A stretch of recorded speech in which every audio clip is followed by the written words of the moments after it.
Hi everyone, Jose Bucio here of Conquer-Diabetes.com. As you may know by now, the subtitle of my ebook is The 5 R's of Type 2 Diabetes Reversal. R number 1 is remove, as in remove those foods and items from your diet that are making your type 2 diabetes worse. Alright, and it's not just products that contain sugar. Alright, that's just one form of the thing that's hurting us. That's glucose. Glucose is what's circulating in our bloodstream at extremely high and dangerous levels. Those are the things, that is the thing that we need to keep very low as much as possible. And every one of these items here contributes to type 2 diabetes, and I'll explain further in a bit. But you know what I did recently was raided my kitchen pantry just to see what was in there, and I found quite a bit of things, something on the order of 40 different things. This is just a small part of that, and I found that these things I was no longer noticing that they were there, because I don't consume them. And that's what happens after a while. You look at things that are in front of you in the kitchen, in the refrigerator, in the pantry, and you're like, you know, you don't even, at first you're like, oh, I don't want to eat that stuff, you know, oh, that makes me feel bad, or I feel crappy, I could tell my blood sugar is going up, and that's how I feel on some of these things. Alright, sugar for instance, I don't even like the flavor of it anymore in my coffee. Anyway, again, our number 1 is remove, and these are some of the things that we need to remove. So let's start with the product here on my left. It's the Pen Ribat pasta. We all know pasta is made of flour.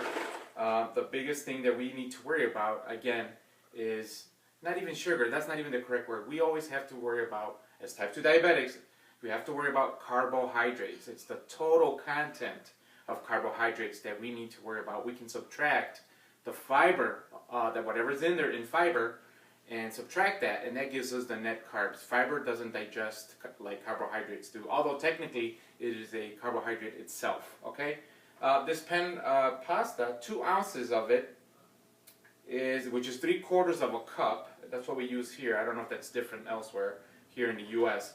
41 grams of carbohydrates total, minus 2 grams of dietary fiber. So we're looking at 39 grams of carbohydrates. In other words, of sugar, my friends.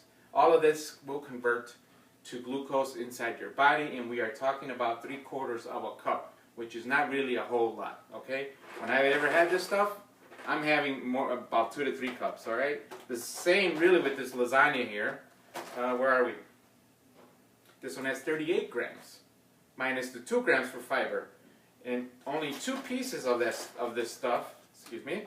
Only 2 pieces of this stuff has 38 grams of sugar. All right, so 2 of these, okay, has about almost two soda pops worth of sugar in them, really, because it's all carbohydrates. It doesn't matter that it has 6 grams of protein. It doesn't matter that there's 1 gram of fat. Not for us, not for type 2 diabetics. Okay, we're different. Remember that. I've said that before, so let's keep that in mind.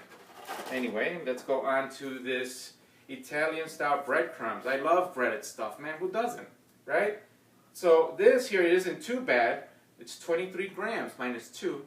All right, so that's 21 grams, but it's a 1/4 cup. Now, a 1/4 cup isn't a whole lot. Is that enough to? Is it enough breading for what you're going to eat? I really don't know because I don't cook.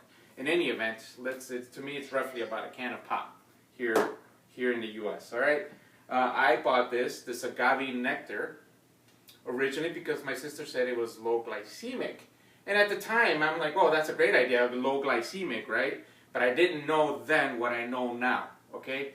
Low glycemic doesn't matter, okay? It's the total content that matters, because low glycemic or not, it's still got to go somewhere, right? Anything that you consume in carbohydrates has to go somewhere. And where's that going to go? It goes in the bloodstream as glucose. So forget all that, you know, the glycemic index. That's completely irrelevant, all right? What's more important number is what we call the glycemic load, all right? It takes the glycemic index into consideration. Back to the nectar here.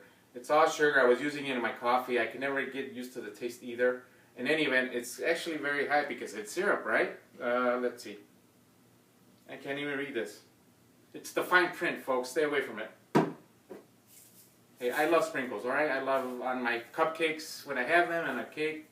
But let's look at the ingredients on this one. Sugar, rice flour, and cornstarch, and maltodextrin. All sugars. Those are the first 4 ingredients in all this stuff here. The sugar, well, hey, you know, this has been sitting there, I can tell you, for about maybe a year or two. I don't even know. Don't have this stuff. This other thing here is a Mexican chocolate drink that I grew up having, but my mom would make it from the actual, like, brick chocolate. This is just a envelope. I believe nobody liked it. That's why it's still sitting around here, right? But in the envelope, we have 20 grams of carbohydrates, all right? 17 grams of it is pure sugar. It says so right here, okay? 3 grams of protein, but it matters, it's inconsequential, the protein, because what we're looking at is carbohydrates. Why? Because we're type 2 diabetics. Folks, this is the kind of critical eye you have to put on the things that you consume. Now here, I mean, I don't know what it's like in other countries, but in the United States we have a lot of processed products. It's my understanding that more and more countries are starting to live this way in terms of dietary lifestyle. And this stuff is just really, really hurting us. All right, we're already hurt. We're already type 2 diabetics. So these are the first things that need to go, you need to remove them from your diet. You start doing that and your blood glucose meter is going to start to look different to you. I can guarantee you that, even if you take medications. Because what's the point in taking medications if you keep on consuming this stuff? That's why when you go to the doctor says, well, you know, you're not under control here, let's give you a higher dosage, or let's try this, or let's try that. Hey, you got to break the cycle somehow. How are you going to do that? Remove.